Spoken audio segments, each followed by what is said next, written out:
Yeah, it was. It's amazing how the moment can make you do things you don't like doing, but yeah, I really enjoyed it. It was, I think it was a good team try and a good pass from Bundy, so yeah, I was happy to get in the corner. Could you have done any bets for you? No, I don't think so. It's saying to lads, probably the worst week of my life with all the attention around the 100 cap, and look, I'm delighted. Everything worked out perfect, and no better bunch of lads to do it with. Yeah, I mean, what was it like watching that first kind of 58, 59 minutes before getting on? Yeah, it was hell. It's hell sitting on the bench. It was nerve-wracking. I think in my head, Jesus, will he put me on? This will be very embarrassing after everything we've gone through. But look, I think if we're be realistic as a team, we weren't satisfied with the way we played. I know we scored a couple of tries, but a couple of mistakes and a couple of bits of detail that we pride ourselves on.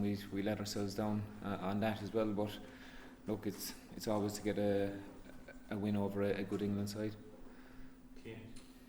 Keith, take us behind the scenes. Did anything happen? You said like there was loads of tension this week. Did you get any particular messages from anyone that you were surprised to hear from, or whatever? Was there anything particularly notable behind the scenes?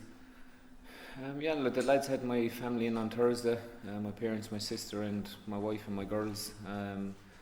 That was a really nice touch, and my wife managed to get a video of a couple of people. Declan Kidney, Joe Schmidt, Dricko, been a couple of lads, Rory Scanlon, Simon Z, Andrew Conway. It was a nice little 10-minute video. So yeah, she caught me off guard with that one. Were you emotional during that video itself? Yeah, I was very emotional. It was emotional. It was the hardest thing I've ever done on Thursday, trying to keep the tears out of my eyes around all the lads, but I think I managed to do it, did I? Yeah, so it was grand. Can you talk us through the moment of getting to lead the team out, and obviously with your three girls, that must have been unbelievable? Yeah, it was a brilliant moment. I never done it for my 50th, because we had a big match to play against Scotland, in the Six Nations. So I suppose I kind of regretted it a small bit after that game. And Faz, I know I spoke to you already. Faz was like, this isn't a normal week. You just have to go with it. And look, it was a special moment to walk out with my three girls. Okay, Kieran. James, can you just tell us what it's like, I suppose, for the rest of the squad to watch one of your teammates reach a milestone like that? Yeah, it's pretty incredible, isn't it? Like the moments there, like Earls' try kind of took me back to Johnny's one that he scored in his 100th, and there's a big pile on, I suppose, which gives you the measure of the man. Really, such a popular lad in the squad, and the noise in the stadium was pretty surreal. So yeah, pretty wicked to witness those moments. And like Earls touched on, we have the jersey presentations on a Thursday, and that was awesome. We had Johnny and Paulie speak, and it was one of the best ones that I've been involved with. So yeah, a really awesome week, and obviously delighted for Earlsy to cross over with a bit of an Earlsy special. Jerry, then Ed. Keith, would you have a favourite moment from the day?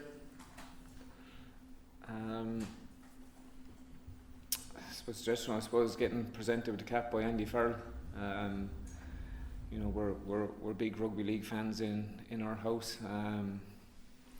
My father always watched rugby league, and Faz was always mentioned in our house, and I suppose what he's done and the respect I have for him as a man, and I suppose how relaxed he's made our environment, let people be themselves, and what he's done for us. But that was a special moment, and again, like seeing videos, of Connor, Johnny, Pete, and then Paulie talking. We usually don't open up about each other like that, and they were quite special. But yeah, I suppose it was a rare thing to see the lads get emotional speaking about me. Something you take for granted, but I think they were incredible moments, along with the family stuff, which is obviously a given. But yeah, receiving the cap from Andy, we definitely up there. And how much would you like to go to a fourth World Cup? Yeah, I know it's a dumb question, right? If you put it alongside a 100 cap, would you perhaps put a fourth World Cup even more than the 100 cap? Yeah, that's the reason I'm here. It's the reason I came back for pre-season. It's the reason you know, I'm doing everything possible to stay fit. I have that burning desire to, I suppose, give myself the best chance of going on a World Cup. I'll tell you one thing, I'd hate to be the coaches trying to pick their 33-man squad. It's going to be tough. Yeah, Keith, there also been a lot of tributes this week, but can I just ask you about Matt Campson's haircut, what your reaction was when you saw the initial shaking to his hair? Yeah, he actually came into the team room with just his hair dyed green, and then he got this idea of he wanted to cut a shamrock into the side of his head, and that kind of went a bit pear-shaped, and then he was like, let's get KE 100 into the back of my head. And I was sitting in the team room and I was like, I want no part in this, and walked away. And then Craig sent me a picture, and what a horrendous job they'd done on it. But that man, you know, he's such a unique character in rugby, and you just have to leave him be. He when you can act like that and cut your hair like that and grow a beard like that and then go out and perform like that, you just have to leave him be. He's a unique guy. Actually, well, last question. Ruth has an asked question. Yeah. Sorry, Keith, just one on the backs. Obviously, there's a lot of competition, as you say. The coaches have big decisions to make. What have you made of Jacob Stockdale's return to the camp after 2 years out? Yeah, it's been breath of fresh air to see Jacob back. You know, he's went through a couple of years of tough injuries. I think with his foot and his ankle. You know, we all know what he can do. What he done in 2018 and even up just before his injury. He's a quality lad. You've seen glimpses of what he can do against Italy last week. It's great to see him back. And he's looking really big and fit as well, which isn't great for fellas who have to mark him. So yeah, delighted to see him back.